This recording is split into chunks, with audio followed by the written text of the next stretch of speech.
ఎంత దారుణమైనటువంటి ఘటన చోటు చేసుకుందో మనం అందరం కూడా చూసాము, విన్నాము.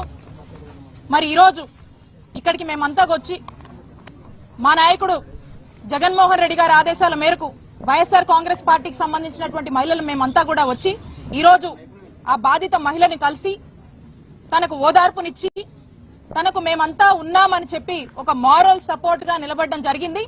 అలాగే వారి కుటుంబాన్ని కూడా పరామర్శించి అసలు ఏం జరిగింది, ఈ గొడవ ఎలా మొదలైంది, ఏమేం జరిగింది అని వారి మాటల్లో అడిగి తెలుసుకోవడం జరిగింది.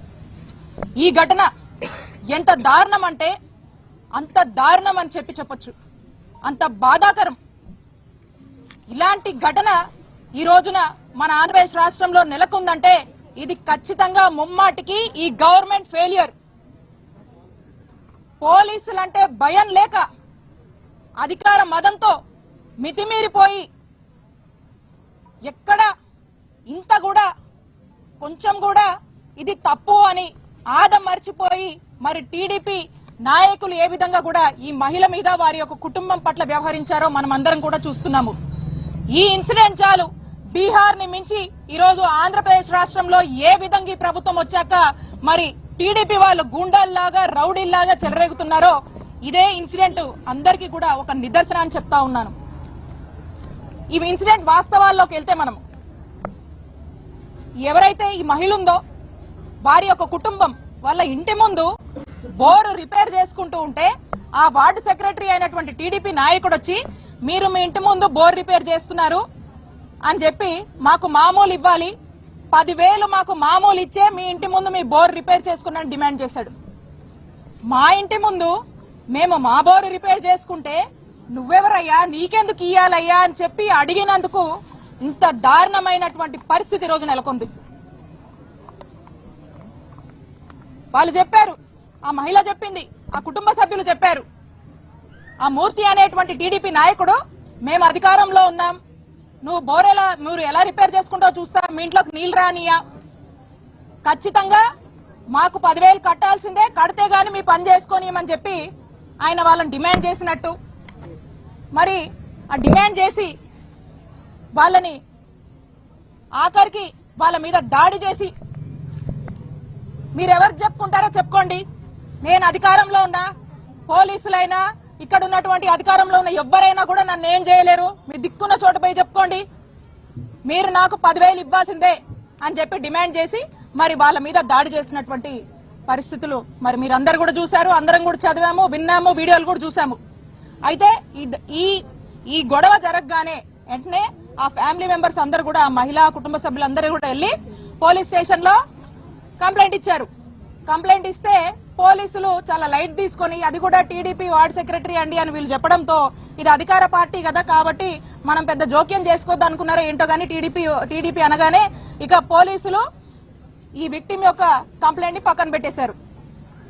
కంప్లైంట్ ఇచ్చి మళ్ళా ఇంటికి తిరిగి వచ్చారు.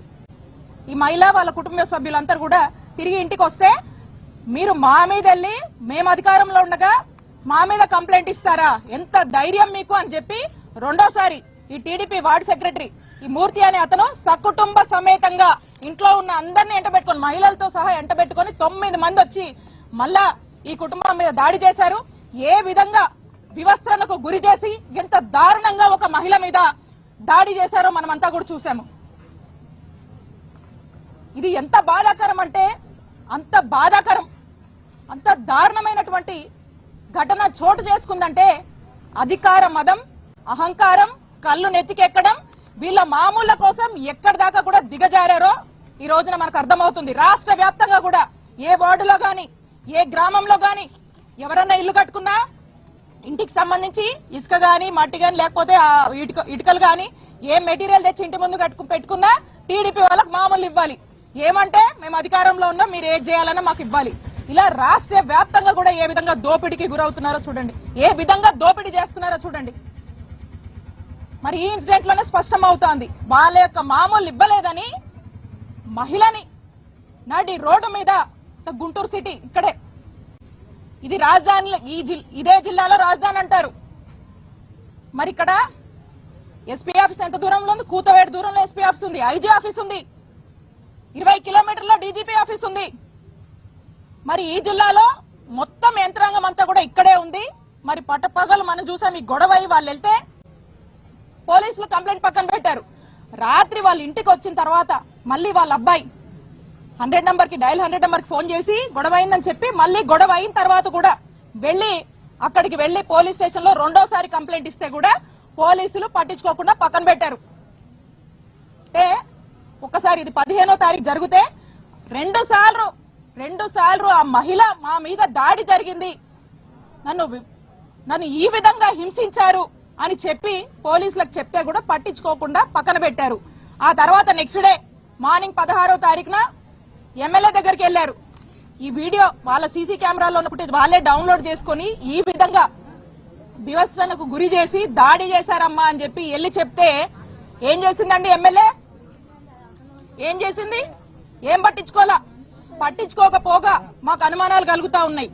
ఏమనంటే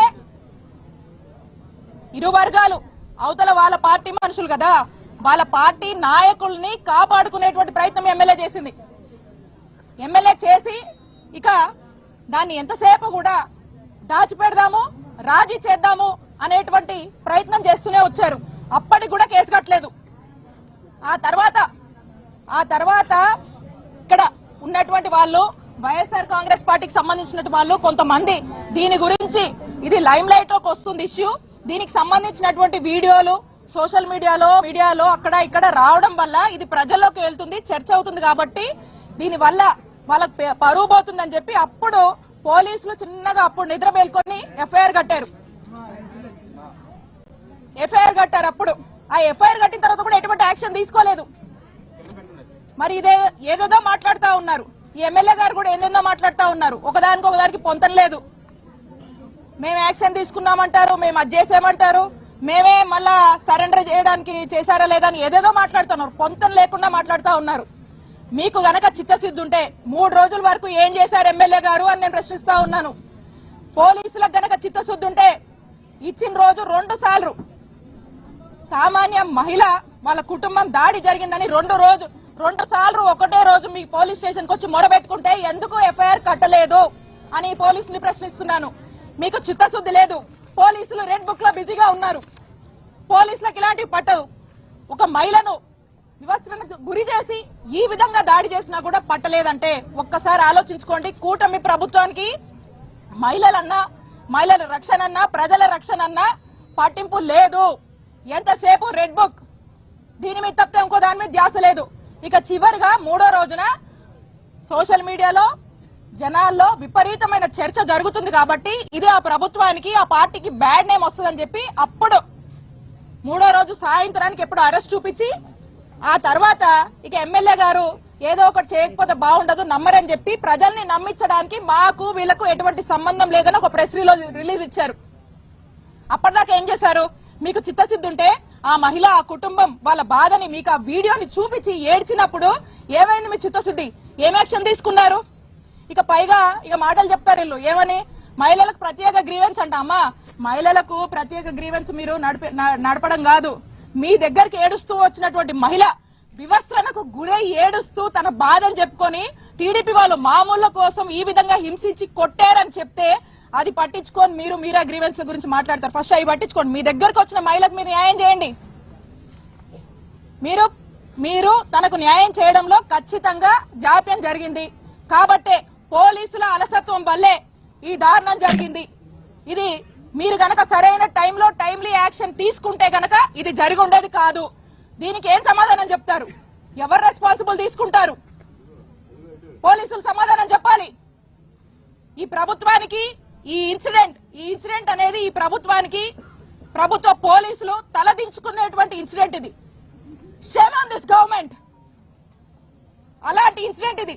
ఫర్దర్ ఇలాంటి ఇన్సిడెంట్ ఎక్కడా రైజ్ అవ్వకుండా కాపాడేందుకు పోలీసులు ఈ ప్రభుత్వం దృష్టి పెడితే బాగుంటుందని హెచ్చరిస్తూ ఇప్పటికైనా రెడ్ బుక్ మానుకొని వైఎస్ఆర్ కాంగ్రెస్ పార్టీ యాక్టివిస్టుల మీద వైఎస్ఆర్ కాంగ్రెస్ పార్టీ సంబంధించి ఎవరన్నా ఈ అధికార పార్టీ వాళ్ళు చేస్తున్నటువంటి దోపిడీ మీద వాళ్ళు చేస్తున్నటువంటి అన్యాయాల మీద వాళ్ళ హామీల మీద నిలబడినందుకు ప్రశ్నిస్తే వాళ్ళని హింసించడం మానేయండి. ఇప్పటికైనా సామాన్య ప్రజలకు న్యాయం చేసే దాని మీద దృష్టి పెట్టండి.